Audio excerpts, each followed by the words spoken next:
Hello my loves, I hope you're all well. If you're new to the channel, welcome. I am Miss Manifester, but you guys can just call me Esther. I'm a manifestation coach that likes to focus on giving you the subconscious tools like EFT and subliminals to help you to shift what is going on the inside so that you can create amazing ripple effects on the outside with your manifestations.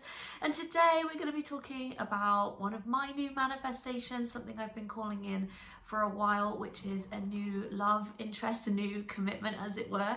It's early days, but let's just call it that. I wanted to talk about my journey to getting to this point so far, but also just some genuine home truths around manifesting love that I hope support you on your journey going forward as well. So let's get into it.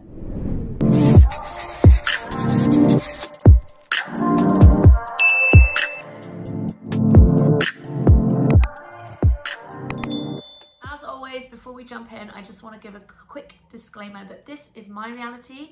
This has been my narrative, this is my story, but you create your own reality, you create your own truths. You guys get to decide how your life is going to go. So you don't have to take every single thing that I say as gospel. Use it as inspiration, and basically like a tarot reading, take what resonates and leave the rest, okay? Take what empowers you, and that's it. Let's just get into it. So this was like my love journal, my love scripting journal, and believe me guys, I just want to say this is not packed with like love scripts. A lot of it was me like working on my self-love and building myself up, which is so much about what manifesting love is actually about, is putting yourself on the pedestal, knowing what you're worthy of, seeing how incredible you are, and the surrender process of kind of just like getting on with it and not putting your life on hold and feeling like that you are incomplete without a person, okay? So that was obviously a lot of the journey, and I'm more than happy to talk about that stuff on another video. But in terms of scripting, that's what I want to get into today. So if you are new to scripting, scripting is writing out your reality as if it is already unfolded, like you're telling a story or you're sending a text message to a friend and telling them how that process unfolded and what it was that you got, okay? So very simple, writing it as if it's already received from that wish fulfilled state. There are 3 scripts in here that I wrote, 3 that I found anyway. The first one I wrote in January of 2023. I'm not going to read all the scripts to you. I didn't in this one specify the feelings that I wanted, and I should know better than that. So guys, like, let's be clear, when you're manifesting like love or anything, be clear about the way that you want it to feel, because you can say, oh, you know, they're absolutely gorgeous and stuff, but you want them to make you feel loved. You want to feel chosen and all the other amazing qualities that come with a relationship, okay? So do be specific about the feelings. But these are some of the things that I said. I wanted someone who's emotionally available, great connection, sexual attraction, acceptance and non-judgment, grounded, funny, smart, trendy dress sense, with coaching skills, power couple vibes, work on projects together, spark off each other, understand each other. And then I was like, has a lovely jawline, blue or green eyes, creative. I've definitely got like a little bit of a type, guys. And then there was one in the middle, and the final page of my journal, I think it was around May, I didn't date this. Gosh, do you know what? Every time I do a video, something like, it was a cough or a sneeze, right, I'm gonna sneeze. Oh, bless me. Okay, the final page I wrote God, but you could say God, source, universe, whatever. I said, I know in my end, I will be loved and in loved. I can't even say that. I will be loved and in love in a divine partnership, and I give the unfolding up to you, because what you ask is given. The alpha, the omega, the end is promised to you, but it's what happens in the middle. Give up the unfolding, give up the way in which it is received, because I was definitely, I'm just going to say, taking some unaligned actions. So I said, I have a boyfriend, my teammate, my partner in crime. Those are such key phrases that he has actually said those things back to me. And it said that he was committed, kind to me, kind to animals, kind to people, spiritually open. We can talk about energy and growth mindset for hours, and we challenge each other in a healthy way. He knows what he wants from life, he knows where he's going, he absolutely does. He's creative. I think he has a very creative career. All the other little bits. But yeah, just all these beautiful things. Like, and at the end I just said, God, do your work. I'm open to the best package available. It is done. Amen. And he has appeared. Yay! But that being said, now that I have received him, as it were, and that is so beautiful, and I'm so grateful, and for me he really is like a dream come true. Now comes the hard work of nurturing a relationship, nurturing your manifestation. All should be nurturing your manifestations.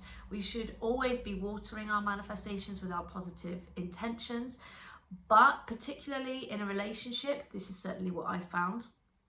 Our attachment styles come in, and this can be what causes us to sabotage relationships. And I just think it is so important that we regulate our nervous systems around relationships. And that is where apps, incredible apps like Aura, that have been a complete lifesaver for me, have come in. The Aura app has been an absolute lifesaver for me because it is jam-packed with so many different tools that have just helped me to regulate my nervous system, from meditations that specifically help you work on stress and anxiety, to also actual therapists that you can get guidance and support from, and tools that you can tap into straight away, like cognitive behavioral therapy, because these are the tools that are going to help you to take your relationship to the next level, because you are the change. The change begins within you. Guys, you can try out Aura for free using my exclusive link here, but that link has limited uses, so snap them up fast, and you can find that in the description of this video as well.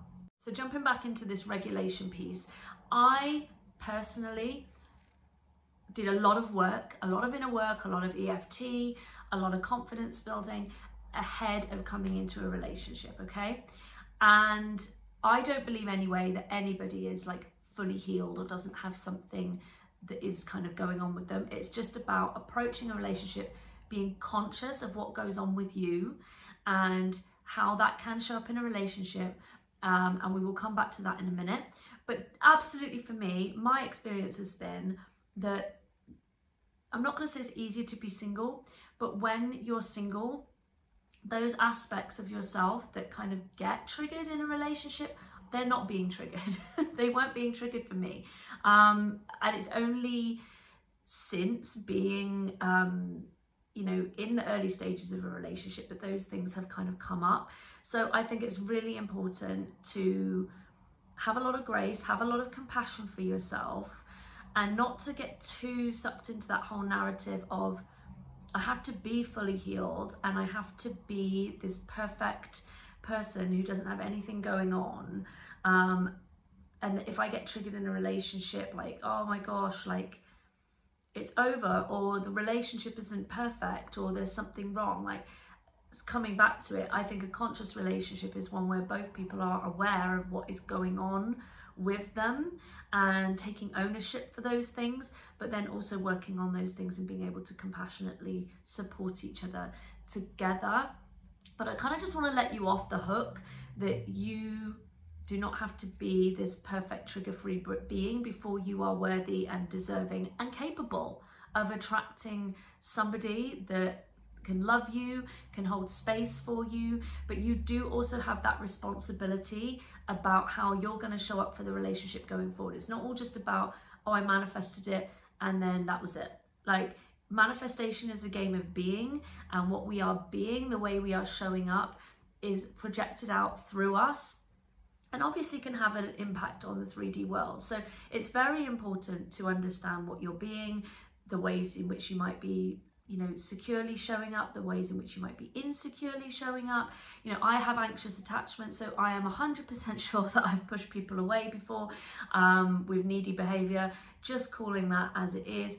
And that is something that I am trying to work on. And I don't believe that it manifests out through me now, particularly, but it doesn't mean that the thought process still isn't going on in my head, and that's something that I am taking ownership for, so that I can bring the best of me to that conscious partnership. So I think in a nutshell, just want to wrap up and say, number one, you are capable of attracting love.